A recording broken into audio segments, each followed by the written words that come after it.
Medical సీట్ల భర్తీ కోసం నిర్వహిస్తున్నటువంటి నీట్ పరీక్షను 2024లో నిర్వహించినటువంటి పరీక్ష అనేక అవకతవకలు జరిగాయి.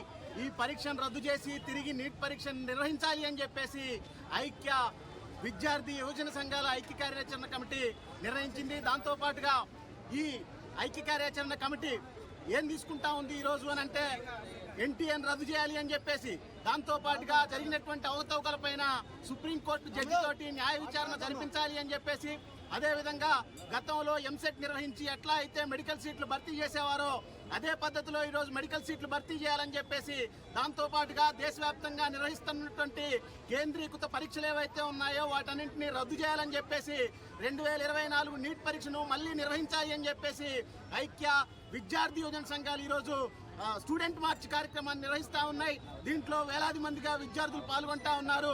తక్షణమే కేంద్ర ప్రభుత్వం స్పందించి నీట్ పరీక్షను తిరిగి నిర్వహించాలి, దాంతోపాటుగా ఎన్టీఏని రద్దు చేయాలి అని చెప్పేసి విద్యార్థి యువజన సంఘాలుగా డిమాండ్ చేస్తా ఉన్నాం. For more videos like this, subscribe Big TV channel.